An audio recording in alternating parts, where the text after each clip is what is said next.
And we are live, but we don't have quorum yet, so. Well, in the meantime, I'll just welcome everybody. It's great to see you all here. And anybody watching from home. I got it muted now. Don't worry.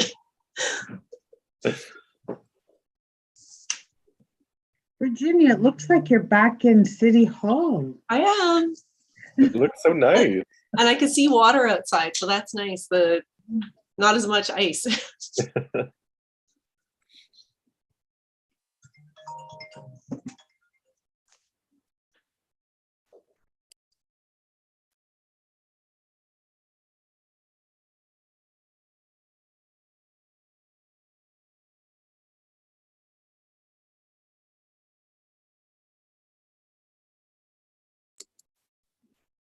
We're just waiting for quorum and then we can begin. So everybody feel free to just get your agenda packages open.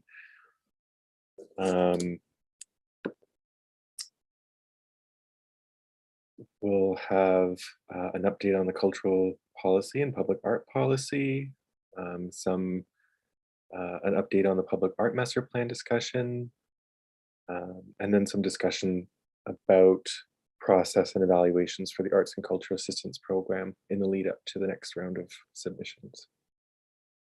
Oh, and of course, Community Recognition Award season.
Well, while we're waiting, Kathy, do you want to share a little bit about the series that's upcoming with everybody, just as a point of interest, and tell them about the exciting initiative you're undertaking? Put you on the spot. Okay, sure. The Friends of Ermitinger received funding last minute from the federal government, Canadian Heritage, to do a live arts series and to support live artists. I mean, to support artists in live performance. And we did a call out for different positions, so that we have a project manager, we have technicians, we have a live streaming crew, and so far a series of 13 performances, and they are based on stories steeped in stone is our theme.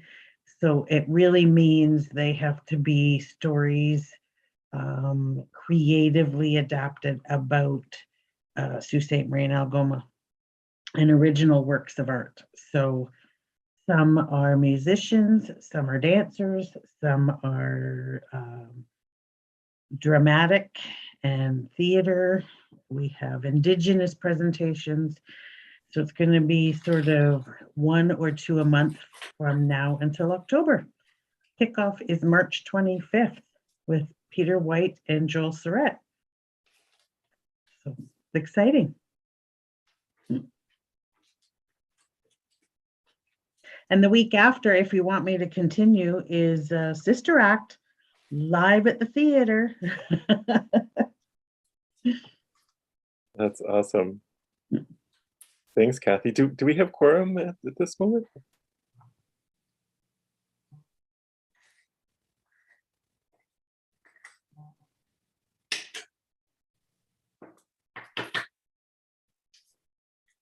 Sorry, we're good to go.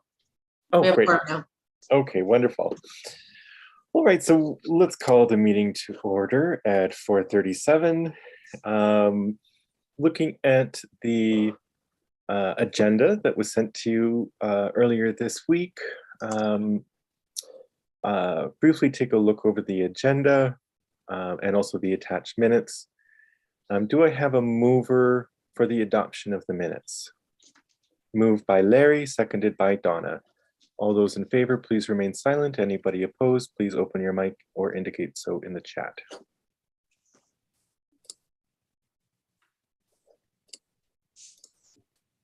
Seeing none, the minutes are adopted. Item number 2, declaration of any pecuniary interests. Are there any interests to declare? Seeing none, we'll move on to item 3, the adoption of the agenda. Do I have a mover for the agenda? Moved by Miranda, seconded by Jane. Thank you. All those in favor, please remain silent.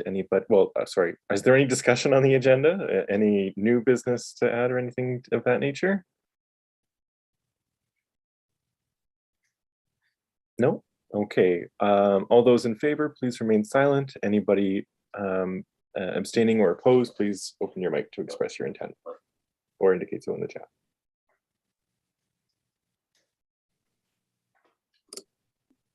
Seeing none, the motion carries unanimously, and we have our agenda. So first up is business arising. I'm going to toss it back over to one of Kathy, Alicia, or Virginia, who's going to provide a bit of an update on the public art policy. I guess the headline is already in our agenda that the policy is going before council on March 21st. Yeah, so that's essentially just a quick update for the committee. It will be appearing on the council agenda for March 21st, both items. So looking forward to having those 2 policies updated and approved at council. So that's been a lot of work on the committees that they put into helping develop both these policies. So thank you to everybody for your time and effort in pulling this together. Thanks, Virginia. And would it be advisable for 1 or 2 members to attend council, or is that a little overkill on our part? Donna, do you know if you're doing it via Zoom or in person on? It's in person. It's in person? It's in person, yeah. So, yeah. Well, but Virginia, sorry, it's in person for counselors. Yeah. And the note I got said staff are attending by Zoom. Yeah, okay. I didn't think we were back to that full type of forum as we were before. Right.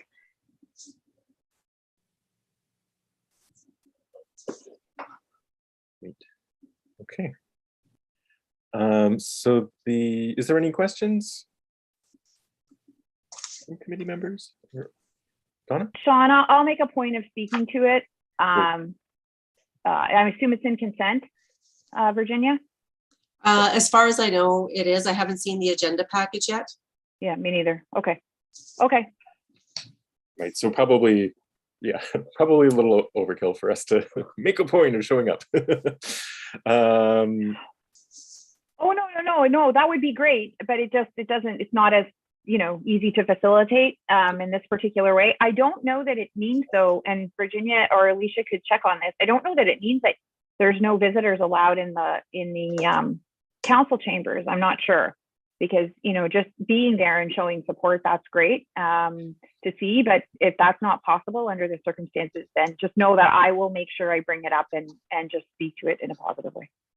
Awesome, thanks so much.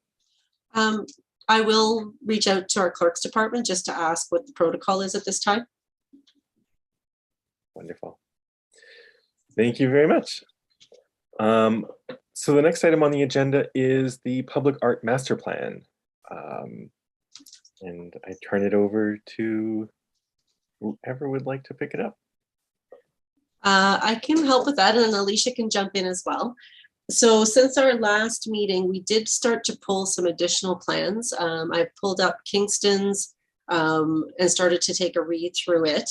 Alicia has a contact at Hamilton that she was working on reaching out to get a bit of an understanding as to the process and the cost associated with the development of such a plan. So we're still kind of in that research phase, and we're hoping by the next meeting we'll have a bit of a summary document to kind of outline kind of the cost, the time frame, and then the various components that go into it, and how that would tie back to the public art policy and the public art master plan. One of the pieces, once the policy does get approved next week, is we do need to work on a number of pieces that will go along with that policy to support it. So the forms, the process documents, so some of the actual details of how we'll administer that needs to be fleshed out as well to support that policy. So we'll definitely have some work to do there over the next few months as well.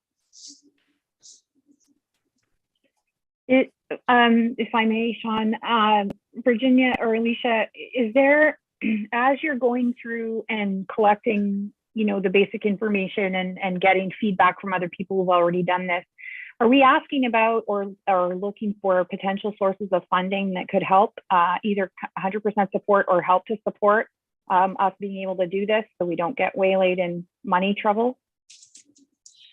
Yeah, that was our hope as we get to the plans, and then as we reach out to them to see if there were any particular grants or how they went about funding them, if it actually came through council, if there were grants that supported the formation of those plans. We'll definitely be asking that question.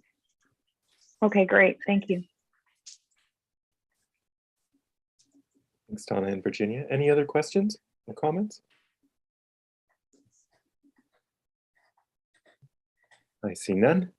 Well, thank you all for the work that's already gone into this so far. It's really nice to see, and thanks for all of your efforts. The next item on the agenda is Arts and Culture Assistance Grants. So within this, the first sub item is the ACAP process. So if you scooch down in your agenda package, you will see I have essentially drafted more or less what we followed or what we came to a consensus over at the last time, where there were a couple of areas of more debate both during and after that period. I tried to isolate those as specific options. What I'll do is provide a brief summary of what's presented here.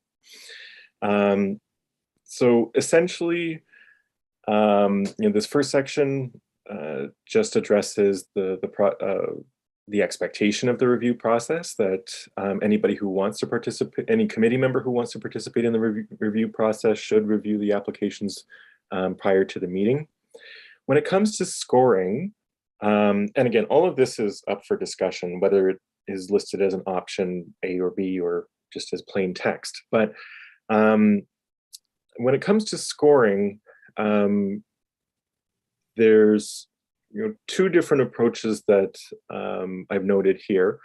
One is the expectation that members score each submission prior to the assessment meeting and submit their scores to the Arts and Culture lead, in this case Alicia, to be recorded and averaged with the scores of other assessors. Then scores would be, and that you should receive them within 24 hours of the meeting. The other option is that you don't score when you're reviewing the applications, but rather you assign a score during the assessment meeting.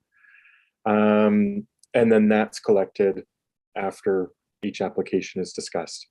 The difference here is that when you're scoring under option A, you're kind of locking in your score, which means that you can't change it if you're influenced by the discussion. Where option B, you're saving the scoring process for after you've heard what others have to say. in case that influences your decision making. So I thought it was useful to make this distinction. Ultimately, option A, it's been a long week already. It's only Wednesday. It's option A, privileges efficiency, and option B is more about the deliberation process. I mean, both of them have these qualities, but that's just where the leanings are. Then, the next piece, of course, just emphasizes that questions about the applications, if you can get them into staff ahead of time, that way staff can be the point of contact for any applicant.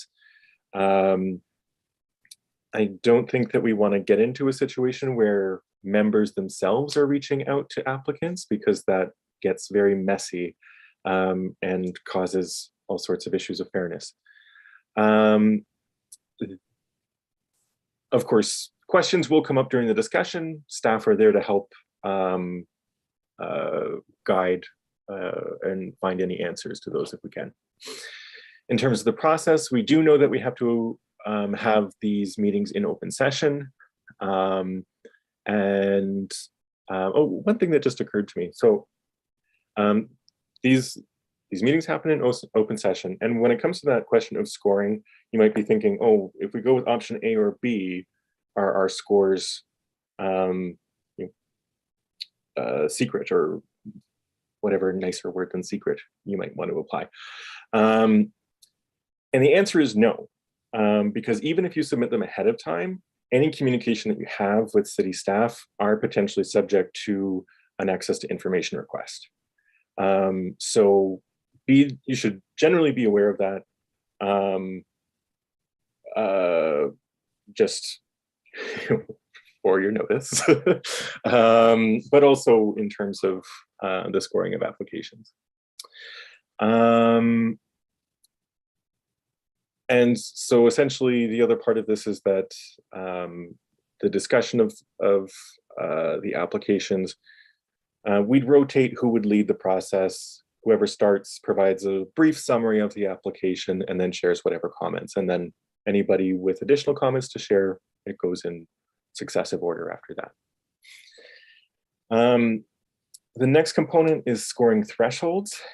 So I think that there was general consensus that applications should receive a minimum score of around 50% or higher in order to be funded. That if they don't hit that 50% threshold, then it's,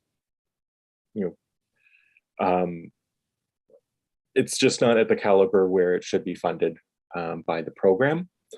That's not to say that those applicants are, we do encourage those applicants to apply again, to work with the arts and culture lead to improve their grant writing skills and so on. But for those that already meet that criteria, there's a couple different ways to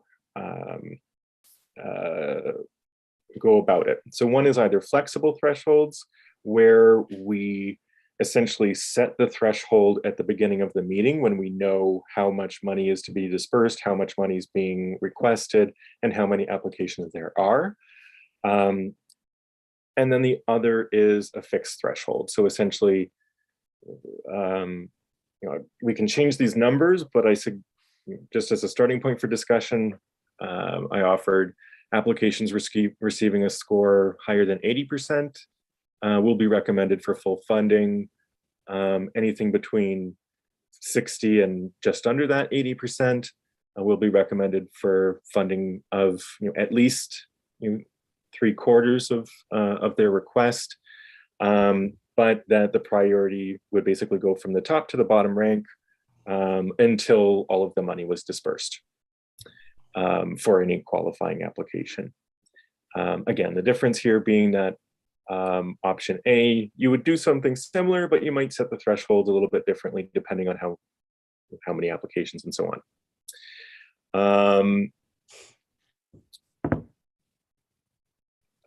And so there's a little qualification at the bottom of those options, just identifying that getting more than 50% doesn't guarantee funding.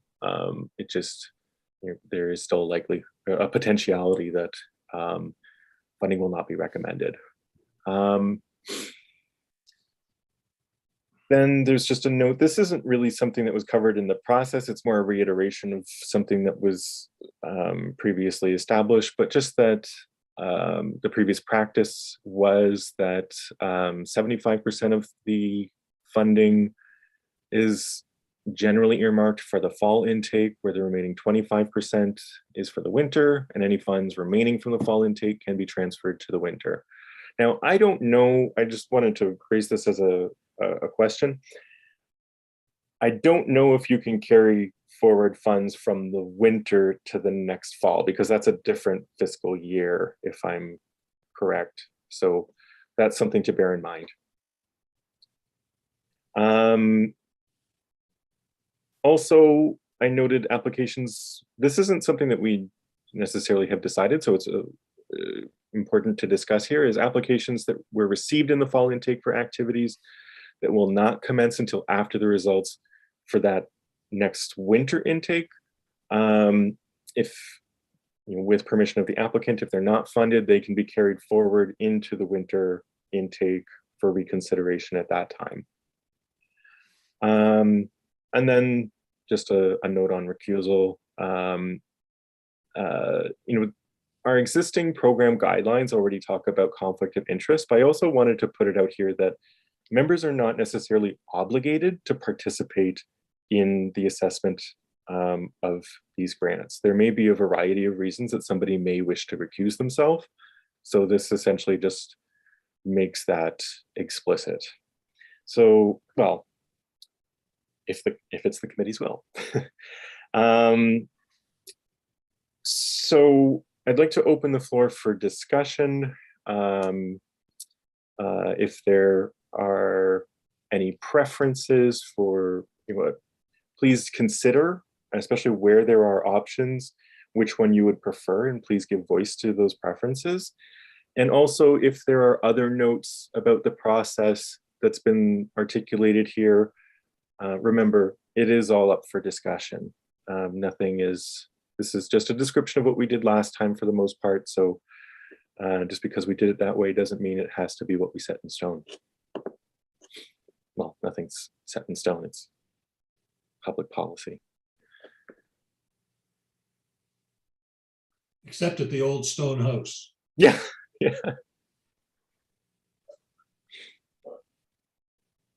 All right, I see Donna's hand. Donna. I was waiting, but if no one else has any questions, then I'm going to jump into mine. Okay. On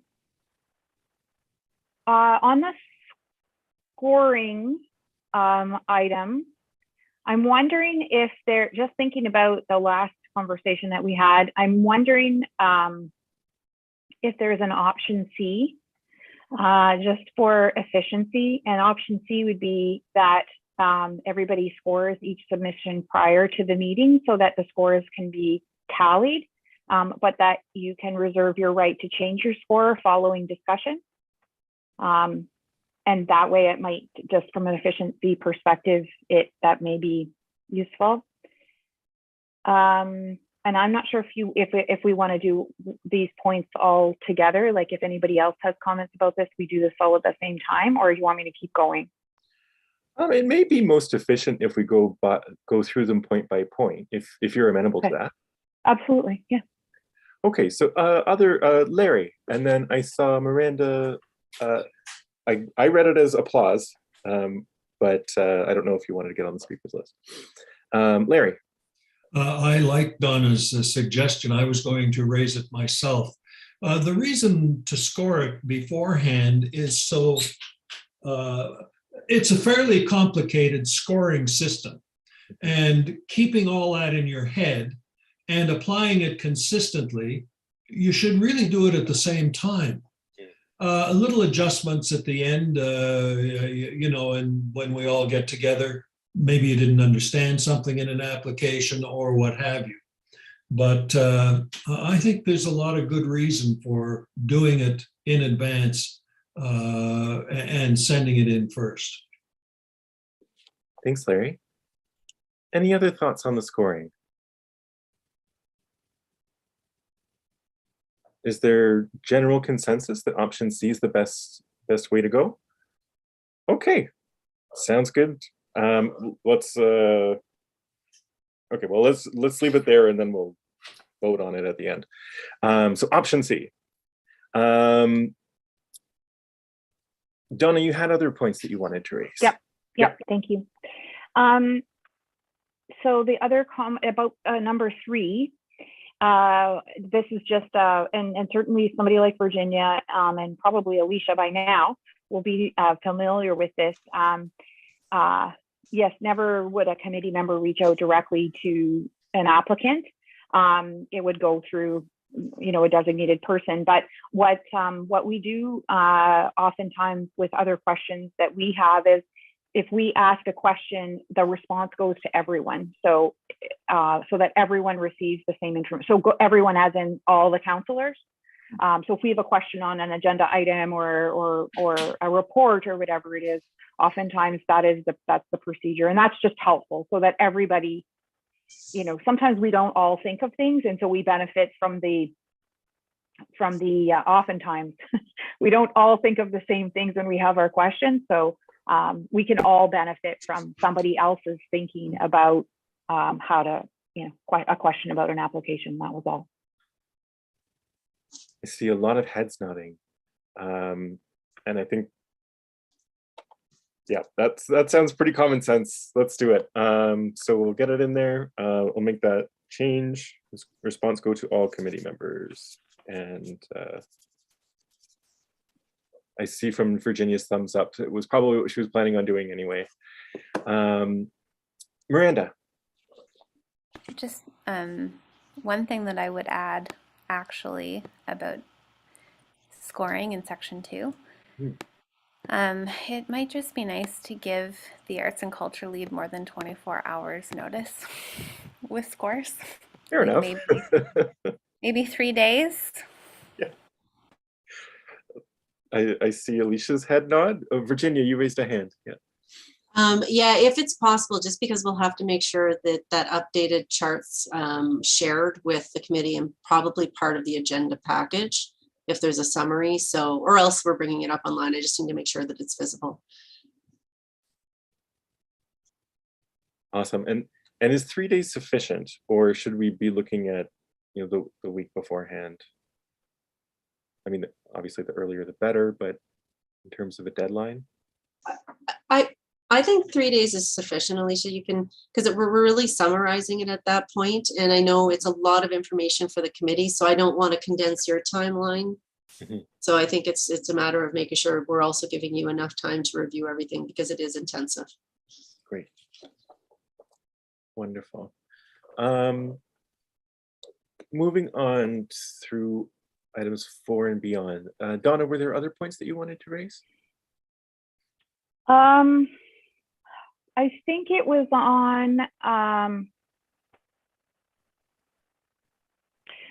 this is a question about number 6. If an application gets carried forward from fall to winter, does the score remain the same? Like, is it rescored? Good question. I mean, I would defer to the committee. I think that's ultimately a call that we can make here in terms of determining the process. Does anybody have any thoughts or advice on that, whether from previous experience or, I see Andrea and then Larry. That's tricky. I think, like, in fairness, it would be rescored with the other round of applicants. And Larry? Oh, sorry, I didn't mean to cut you off. No. Larry? Yeah, I was going to say the same thing, because it's being measured against other applications. Good point. It's a different competition. Yeah. All right. But then does that mean that does it get sent back to the applicant when they didn't get funded the first time, and are they invited to make some changes, or or is it possible that it'll just stay the same, or like what happens? I'm not sure what happens in the interval. That is a really good point, because I think that if it is not funded, they would be informed that it's not funded. But if we opt to, if the committee recommended that it be carried forward, staff could approach them and ask them if they want it to be carried forward or if they just wanted to resubmit for the winter deadline, and that would give them the opportunity to make changes. There's a bit of a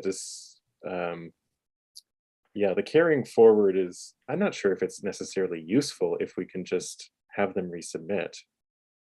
Yeah, and I think Alicia, you can kind of leave she has been following up with the unsuccessful applicants to talk to them about their application, let them know kind of, where some of the feedback was, how they can improve their applications. So, that process did happen. And if they were scoring below 50%, it's either they didn't share enough information or convey what they were trying to achieve, potentially. So I think it's, probably likely, if they were definitely scoring below, that it's, they're going to need to strengthen their application and resubmit it in at that point.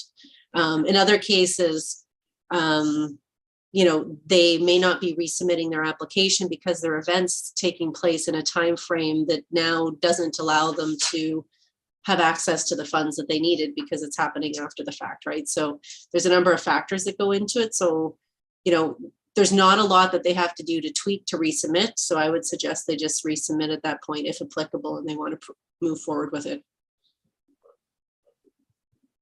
Larry, sorry. So if a group is not funded, are they told they're not funded? And does someone from the office there reach out to the applicant to explain where it may have fallen shy? Alicia, I'll let you jump in on that because you've had the conversations. Yeah, more or less. That's pretty much it. When somebody approaches and asks about it, we're happy to provide that feedback. Yeah, I'm not really sure what I can say because I want to keep the confidentiality of any applicants that may have reached out confidential. But yeah, we've been able to have those conversations so far. But are they aware that they have not been funded? Yes, yeah. I think it's okay to say that that information went out before the funds were dispersed to the others as well. But I think that it was public knowledge at that point through council. Well, not everybody watches council, okay, or knows where to find the minutes or whatever, the recording or whatever it is. So, I think it would be prudent and polite to say, unfortunately, we were unable to fund you. If you have questions, invite them to contact you. Yeah, and just to be clear, that has been done. Like that was in the letter that was communicated. That's the process. That's yes. been the process for the duration of the cultural vitality grants. And sorry, Sean, I'm just going to kind of build on that. And within those letters, Larry, we do say that, if you have any questions, please reach out to us. We're happy to meet with you to talk to you about the application. So we are inviting them to reach back out to us through that letter that they receive. And there have been groups that have reached out to Alicia to work through the process. Any other related follow-ups from anyone? I just wanted to ask, is the follow-up done usually just as a conversation, or do you also provide a written feedback to the groups that are not successful? I can't say it's been done in years past, but this year, again, there's that letter that goes out before the funding is announced to the groups along the same time that people who are accepted into the program or have been awarded funds get that notification as well. It's mostly been verbal. I was going to say that I have set up Zoom calls and dealt with people on the phone per their choice at this point because of COVID. But for the most part, I've spent some lengthy conversations on the phone trying to help people and guide them through the process to make them more comfortable with the outcome and potentially provide them better feedback so they can resubmit this next round if they want to. I see Miranda's hand, but I'm just going to see if Jane has a follow-up. Oh, clear. Thank you. Thank you, Alicia. Jane, Miranda? Just to say that approach is very in line with my experience with other funders at different levels. I don't know that I've ever received written feedback. It's mostly verbal. Andrea. Yeah, and I think just further to Miranda's point, usually it's on the onus is put on the applicant to reach out to the organization, the funding organization. I don't think, we should be expected to provide that to everyone without them reaching out for that appointment. So, because as you said, that can take a lot of time. But just as a suggestion, perhaps you could put a limit on what you can provide for time. I think the OAC typically has like a 45-minute or half-hour max. Just so that people aren't expecting that you're going to help them essentially rewrite their next application. Any other questions or comments on? Seeing none? Okay, so we'll return. Oh, is that a new hand, Andrea, or am I just seeing? Okay. So we'll return to the discussion of the process. So we were discussing the intakes, and the consensus seems to be that we'll take out that part about transferring between intakes, that applicants can just resubmit, and that makes things a little clearer. On the question of scoring thresholds, did anybody have any thoughts on their preferences for scoring thresholds?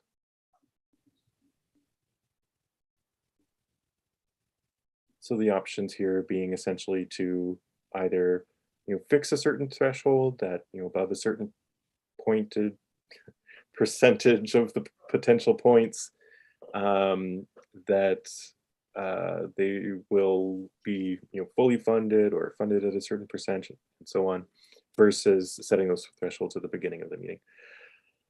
Larry, great. Go for it. It makes me a little nervous because I can't see where it's going to go. But numbers make me nervous anyway because I'm not really good with them. But what happens if you have a lot of 80% or you got a lot of 75% and you're running out of money? It's the equity of it that concerns me, that if there's going to be an adjustment, that everybody bears some part of it. Because the problem is not their application, the problem is the amount of money we have. And so it seems to me that we've got to find a way of doing it equitably that can be justified publicly. But I could see you could get halfway through and not have any money left.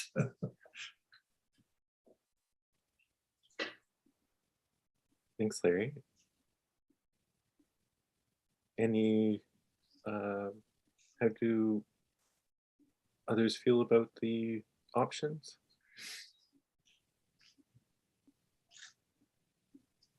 Kathy? It's just some comment that might reflect better my experience in grant writing from when we get to the rubric may dictate to this option A or option B.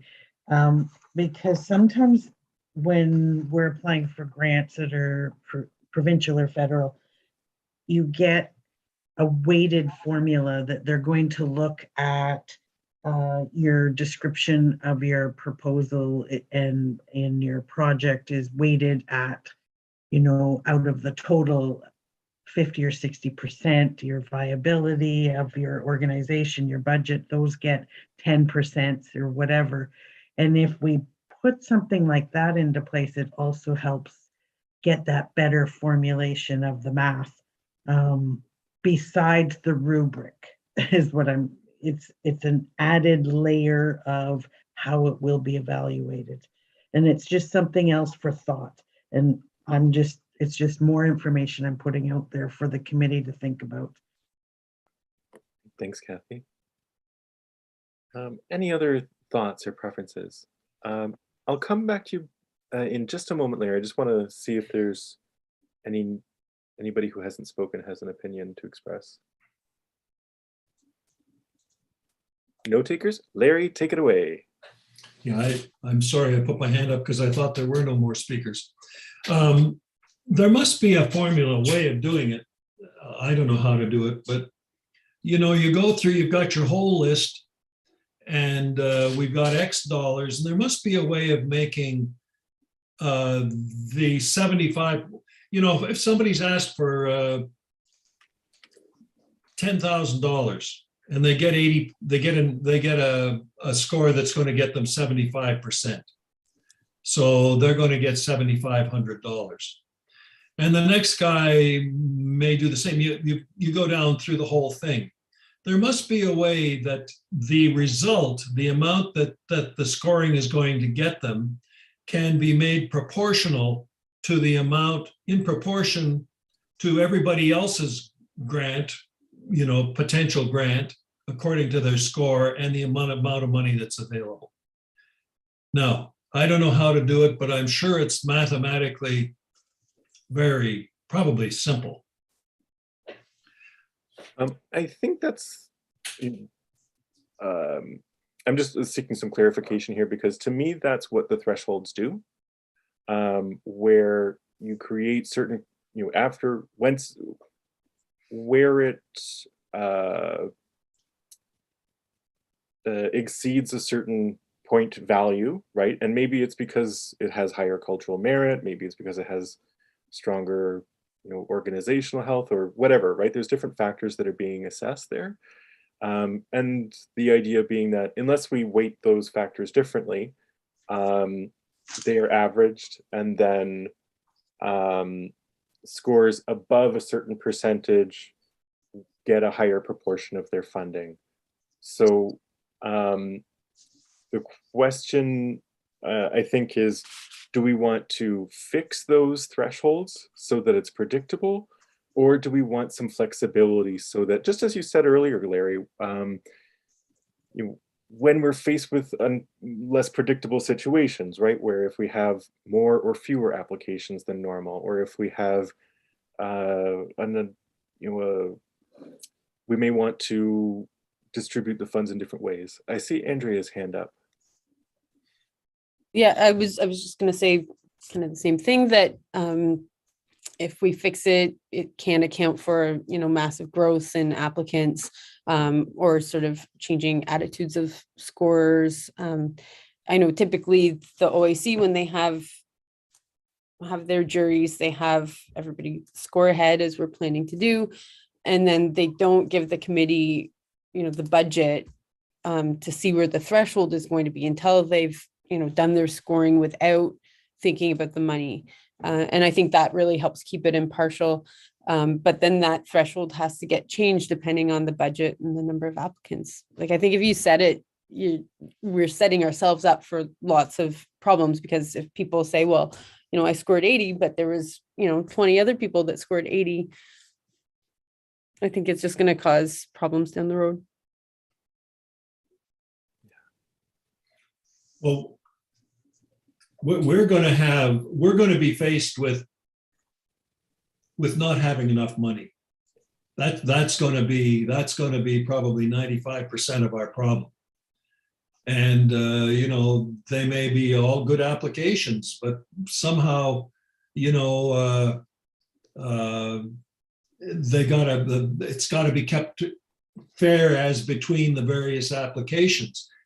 So if somebody has been, you know, has, say we had all 75, everybody was entitled to 75%.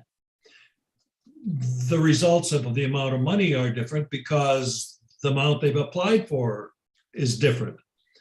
But how do we keep what, you know, one group gets $7,500 and the next one is it going to get 15,000 and the next one's going to get 2,500? How do you, when you chop them down, keep them somehow proportionally so that everybody takes the same hit? That's what I'm trying to get at. Yeah, and I think that would be reflected with option A, where, you know, once we have a picture at each meeting, then we can talk about thresholds. And maybe it doesn't follow, maybe it doesn't look like the threshold that you see in this. Maybe it's maybe there aren't any applications that actually get fully funded, right? That's an option. If you're trying to distribute that fund across a larger number of all really strong applications, because sometimes you might not be able to fund all of them at 100%. So that's something that could be, or that would be capable, that we'd be able to do under option A. It's more a situation of adjusting, I think, at the end. When you score it, I think you're assuming that it's, you've got the money. You know what the figure is going to be, but you're going to end up where you don't have enough money to give everybody the amounts that your scoring indicated. Yeah. So how do you adjust them as between the applicants? And again, the best way I can say it is so that everybody proportionately takes the same hit. Because our problem is really going to be the shortage of funds. Thanks, Larry. And so I just want to make sure that I'm understanding you. So is it that you think we should build in that everyone receives proportionally similar reductions, or is it that we retain the flexibility to determine those distribution of funds when with each intake? I'm sorry, I didn't understand the second one you said. Oh, just that we retain the ability to change that distribution of funds, right? So that we wouldn't commit to fully fund, we can apply those different distributions depending on the scenario at each intake. And we determine that in our meeting, in our scoring meeting, when we're looking at everything. Yeah. Is that what you meant? Well, yeah, I guess we can do that. I think we should look at the amount of money we want to give before we do the scoring, not after the fact. That's not popular, but we want to preserve a certain amount for the spring. So I don't know how to do it. I mean, I'd be happy if we'd all did our scoring and we discussed it, and we might make some changes because we've been persuaded or we didn't understand something. But then whatever amount of money we've given, I'd be happy that staff take it away and make the calculation so that everybody takes the same hit rather than us jimmying with it. That's my concern, because you're getting off the track and you're really undermining your scoring process when you get to the end and you get frustrated and everybody's tired and they're getting cranky and you start making changes here and there. Okay, I think I have a clearer idea of of the point you're making, Larry. I see Yasmina's hand, and then I think Andrea put her hand up. Yasmina. Well, the way I see it, in my opinion, number one, we are not to worry about money when we are scoring. We are looking at the application, we are scoring the application. Once we have a list of everything that is deserving of funding, then we look at the money. And if there isn't enough money, let's say these people ask for 10,000, these people ask for 20, these people ask for 5, we have to do the math and go 10% cut to each and see what that gives us, so that everybody who is qualified to receive it, in our opinion, should receive it. If 10% is not enough, we go to 15% reduction. And until we find the math. So who does the math? I can do the math. So, but that way everybody gets, it's not one amount that you cut, it's proportionally percentage that you cut everybody equally. And that is doable. But I think the scoring has to happen with no money. Yeah. It's just who is deserving to receive, as per their application, who is receiving funding. And some years it will be a huge cut. And we have to explain to people that it wasn't because of their application, it was because of the lack of money. But we wanted to accept all applications that are worth funding. That's what I would do. Thanks, Yasmina. And I noticed pretty much everybody nodding their head in relation to at least some of the elements that you were stating as well. Now, I don't mean to presume that that means there's total agreement. We nod our heads for a variety of reasons, but anyway, I'll go to Andrea next. I was only going to suggest that, we could perhaps invite a representative from the Ontario Arts Council in to talk about their process, because I know they've put a tremendous amount of work into how they formulate their deliberations and work with their jurors. And I think it's, very similar to what Yasmina was saying. And I think it's just a reality now that there's always going to be way more applicants than funding. So most people applying, if they don't understand it, they will learn that that's part of the process, and you're not guaranteed to get it the first time or even the 10th time. It's just part of the process. Right. And even like applying for a job, sorry, I'm thinking about this because I'm sending a lot of disappointing emails to people who are not successful in applying for a position that, it's not often the candidate's fault. It's just weren't as good as the next best person or applicant. So we have, I think, two different, two potentially complementary but different suggestions. One is to bring in somebody from the OAC to talk about the process that they use, and that we can do that in addition to other things. The other was that thresholds be applied. We could write it in that it's generally proportional to the score, and I think maybe that's what you were arguing for as well, Larry, was that that it is proportional to the score rather than, I was concerned with what Jasmina addressed. When we score, we don't pay any attention to money. But I put it the other way, that we assumed that everyone was good and going to get the amount they asked for. Okay. But because I know what the ratings translate to.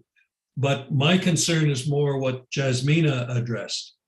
It's having been scored and being equitable. Mm-hmm. I did have one other question.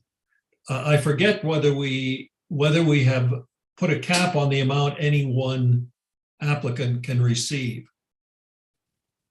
Because these numbers are not going to mean much if somebody asks for $100,000 and they have an 80% score. I think that there is a ceiling. I don't remember what that was, Virginia or Alicia or Kathy. The ceilings will vary by the type of grant that they're applying Right. for. So depending if they're incorporated, unincorporated, the scale of the event, they hit caps as to the maximum amount of funding.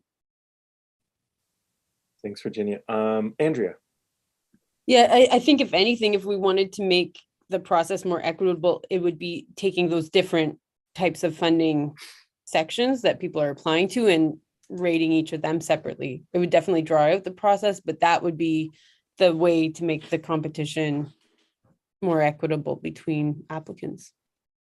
And then the way that the funds get reduced or proportionally divided would then make a lot more sense.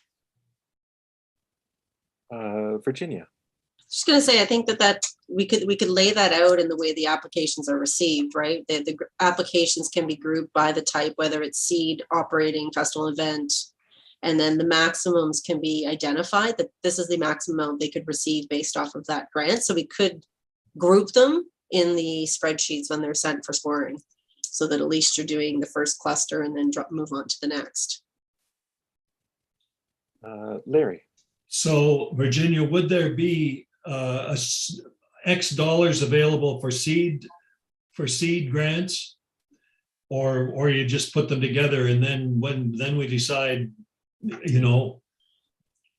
later? The total amount available is what is in that pot for all types of grants. So it's not, it hadn't been divvied out, because you at any one point could get one seed grant. And if you allocate, say, 3,000 to seed, you know what I mean? You may not, your applications are going to vary all the time. So you don't want to have money just sitting there that's not utilized if you don't get any seed grants. So it's just been all kind of amalgamated into one pot, but trying to separate the different streams, because we really wanted to be able to provide money to artists that are emerging or seed funding, because that we didn't have that stream really there before to help as much. It was more just the established organizations that were able to obtain funding under the old system. So are we giving a preference to seeding, or?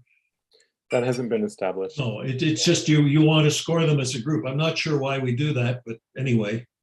Well, I think that to the point that was raised earlier, that, you know, in terms of equity, the idea was that you would evaluate like applications with like applications, and also that, you know, you're not comparing the strength of, say, a first-time seed applicant versus you know, a significant institution that's applying for tens of thousands of dollars in operating funding.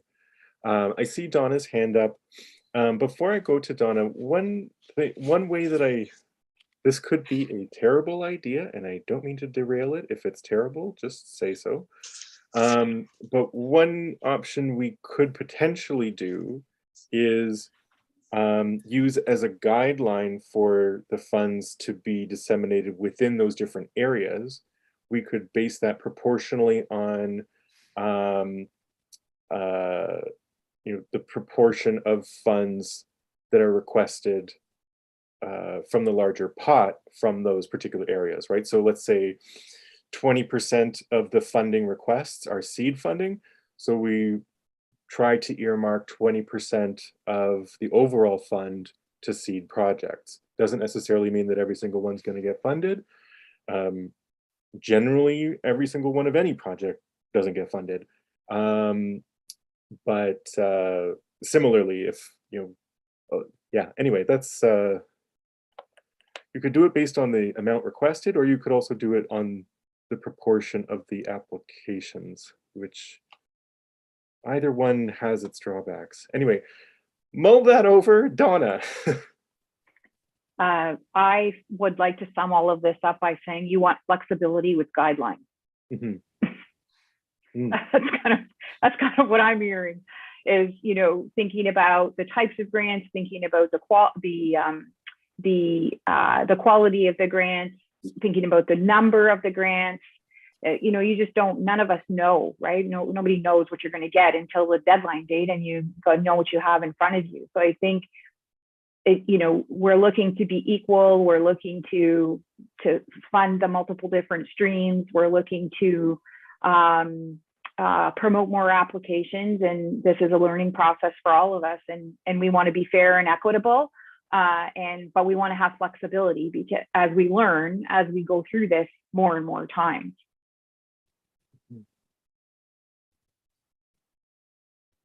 Thanks, Donna. I think that's a really good summary. Larry. I think we should have I'd be interested in hearing what the OAC has to say. I think we should do that. Just have a separate meeting for that. Yeah. Maybe, so could we ask Alicia to do that, to line up a representative? And Sean, I'm not so sure how much they would actually share, but they might give guidance or be able to speak at a high level. I don't know how much they would actually tell you about their process necessarily, but because it is not public and it is not done in public and all of that. So, but it, you know, it doesn't hurt to get guidance or counseling, you know, if you will, from them. That's for sure. That's an important distinction, right? All right. Well, Alicia can ask those questions, and if we're just going to be listening to Bump, we don't have to have the meeting. Right. So we'll trust Alicia to suss that out. And Alicia, you've heard the points of not even debate. I think it's more, we're all not quite sure exactly how to, particularly with issues of thresholds and also the distribution of funds across a fund where we don't have, where the OAC has different competitions entirely, we don't have enough money to really warrant doing that. Yeah, let me see where I can make some headway here, and I'll get back to you guys and see what our options are, and then we can kind of move forward from there. Whether that be a conversation I have with her on my own or with Virginia, basically, and we're able to bring that back to you, or to actually have somebody come in and to represent and to discuss. Great. Okay, Larry, is there something else here? And Sean, I'm just answering again the point you raised, your mulling suggestion. Yeah. I kind of like that, but I can't tell you why. Yeah, I'm not committed to it yet. It seemed like a good idea at the time. Let's see. Yeah. So if I can summarize where we are right now with the discussion of the process, we have agreed on pretty much everything up to item 5, where we're going to do scoring ahead of time, but we reserve the right to change our scores if the discussion changes that. When it comes to item 5, where I hear, or where I think at least the closest that I would call to consensus is around the idea that we set thresholds in the specific meeting where we're dealing with a group of applications, and then the general principle that we abide by is proportionality to the score. However, this is something that might change based on discussions that we have with the OAC, but like at a preliminary point, that's sort of where I see the discussion. Is this correct?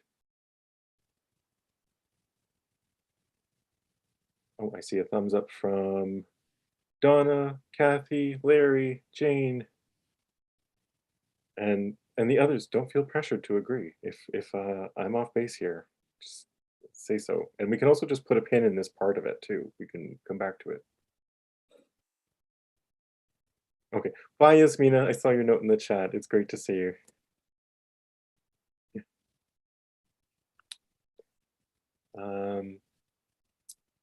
Okay, so I think that there's agreement on that. Then on the item of the distribution of funds, we're going to take out that part about, applications moving intakes. There's no point in that because they would just, the smart thing to do would be to reapply.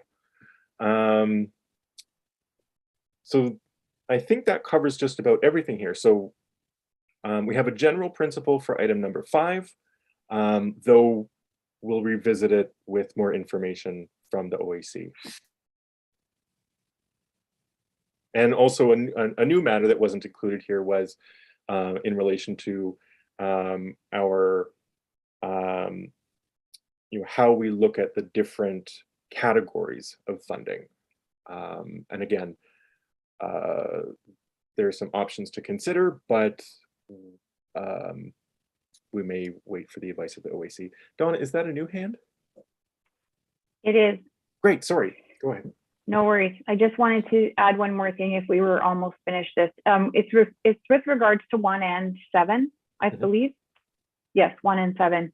So my comment there was going to be, I think that there should be a minimum number of people that have to participate so that we don't, we've seen, I've never participated, and I will never, as long as I do what I do now. So, but we've seen where some people have, have conflicts and they declare those conflicts and they don't participate in those discussions. But I think that we need to have at least a minimum number of people participating, so that we don't end up with, only 2 people, something like that. So we need, if it's quorum of, I don't care how we set it up. It's just making sure there's enough people so that you get that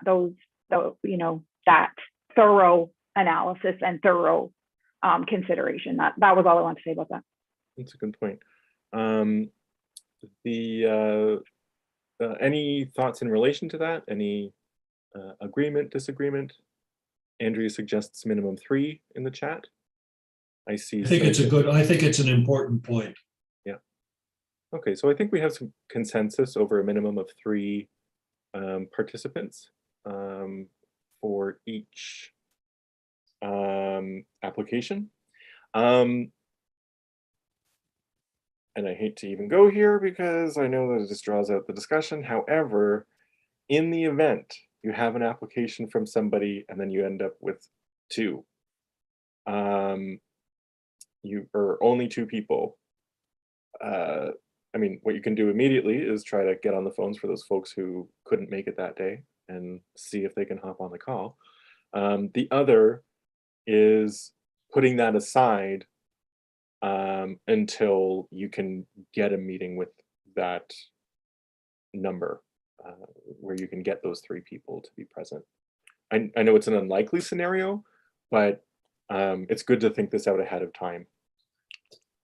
Sean, does it help us if we have a quorum of members who have scored, but may not be at the meeting?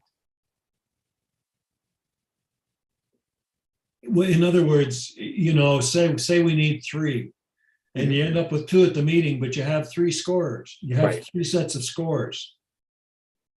I guess that's a question. Would that be sufficient for folks to consider the score of somebody who wasn't at the meeting in that case, or would you just want to reschedule that at a time when those 3 people could meet to finish it?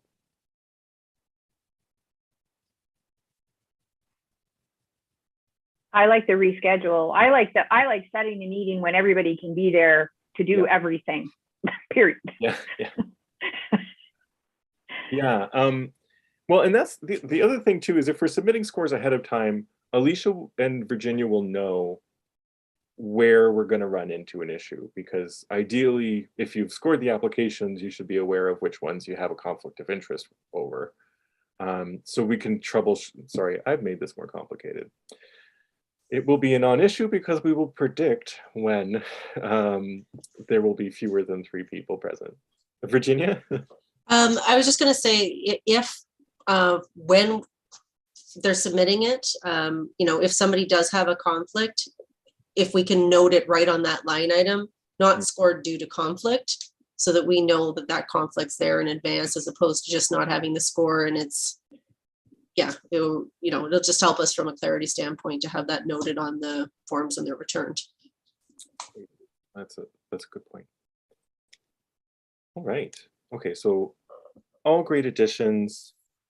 Any other thoughts on the process? This may have to do with it. I'm hoping, I would rather we all be face to face in a room somewhere, so I can see body language, and you can take a break, and maybe we'd all throw $10 in and get a pizza, and so you're not feeling pushed. Yeah. I think that's the way the setting in which you have meetings is important. I agree with you, Larry. I think that's a goal. I don't know if we're able to for this next round based on city regulations, but certainly in the future, that's the goal. Virginia? Yeah, I'm not sure where we're going to be at in April. That's how the meetings were done before. They were done in person, and we did actually bring in food because it was a longer meeting. COVID's definitely thrown a curveball into how this is done, but I'll have a better idea as we move into the end of March how we'll be conducting meetings. Like Donna said, council is just going back into chambers, but staff are still attending via Zoom. So we'll see how that takes shape. Hopefully, if not this round, by the next round, next fall, we'll be completely back to normal. I just have a question. Can we still consider hybrid sessions? Because depending on where somebody is, if I have a meeting that goes until around 4:30, I'll not be able to make it to City Hall in time to be part of the meeting, but I can join the meeting virtually. Yeah, and I'll have to just double check with our clerk's office how we're going to move forward with conducting meetings. If they're going to be posted, if they still have to be streamed live, what that looks like as we transition out of, the Zoom phase back into potential in-person or hybrid model. Yeah, I'm not saying do away with Zoom because it's very effective for a lot of things, but not everything. Yeah. So you would be amenable to a hybrid. Absolutely. Great. And I know many of our members too live, outside of the downtown core, and it's hard to get around that sort of stuff too. All right. Any other thoughts on the process document so far?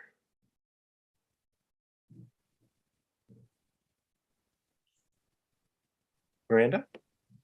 Just to say, glad that we're having this conversation. And thanks very much to everybody for the discussion. This is great. Thanks, Miranda. And thanks to all of you. It's been really interesting hearing everybody's thoughts and these great new ideas too. All right. With that,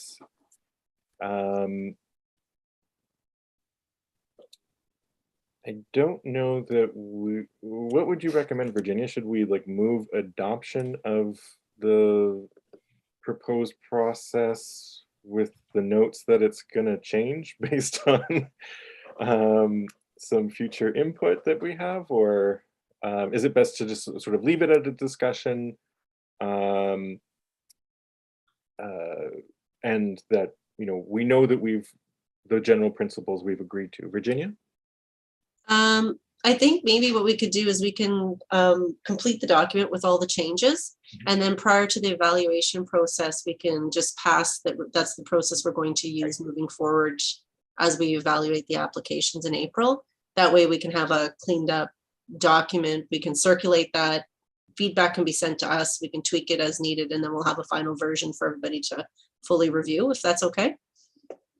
We'll adopt it at some point. So in other words, we're tabling it and the changes will be made, and at a convenient time, it'll come back and we'll adopt it. Yeah, I think ideally we'll adopt it at the April meeting so that we have the guiding document that we'll be using for the evaluation of those applications. But this way we can make all the changes in the document and then we can circulate it so the committee members can see it. If there is additional items that were missed, we'll go back and obviously review the minutes or the recording of this meeting to make sure we've captured everything within that document. Thank you. Thank you very much. All right. So with that, we will we'll come back to that with a recirculated. Or the document will be edited and circulated again prior to the next meeting. The next item is related, which is the evaluation rubrics for those submissions. So, sorry, for the applications to the Arts and Cultural Assistance Program. So this is starting from page 8 in your agenda package and onward. This was the rubric that was developed prior to our previous assessment. I think that there were some questions. Oh, thank you, Jane. I see your comment in the chat. Thank you very much for your participation. It's great to see you. With that, we lose quorum. Oh, sorry, Virginia. That was it. Yeah. Yeah.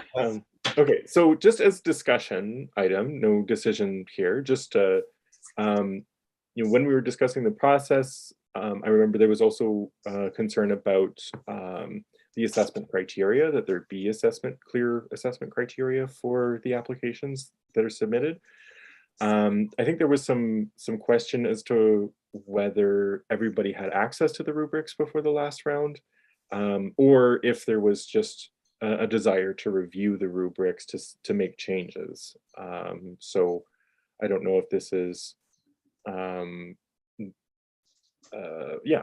So I get open. Oh, sorry, Virginia. Sorry, I was just going to say, we can't really have too much of a discussion, but if everybody wanted to send me any potential feedback related to the rubrics to Alicia and I, we can also summarize that. And then what I'm thinking is, if there is a way for us to maybe see if the OAC might do a quick webinar with us, we can arrange that prior to the meeting in April so that we can have a bit of a webinar in advance or a meeting in advance to pass everything at that point once we've had an opportunity to gather more information. But if there are any comments on the rubric, send those forward and we'll see how we can tweak it. One of the things that we had looked at before was actually creating it in more of a summary document, because it is a lot of text and it is a lot to go through. So kind of what you'd see in a school setting where it's in a grid and just the high level points are there, to make it more of a one-page quick reference. So that's something that we can work on as well, present that to the committee so that it's an easier piece to look at than what we have it currently. Thanks, Virginia. Larry, just mindful of the fact that I think we're a little limited in what we can discuss without quorum, but any general points? Yeah, no, I just generally, I found it very long and very abstract, and it's difficult to apply. So I was going to suggest essentially what Virginia said, only I was going to say, can we dumb it down a bit and just put the big points so that we can touch on them and retain it and measure and, compare. Just before we wrap up then for the evening, we'll do that as a takeaway. We'll have the background document there for reference if anybody needs to go to it, but we'll create a one-pager to share with the committee so that it's a quick reference. And then you can always have that other document there as a guiding document in the background if needed to refer to. Thanks so much, Virginia. Any other last comments or thoughts before we all head off on do whatever else we were going to do tonight?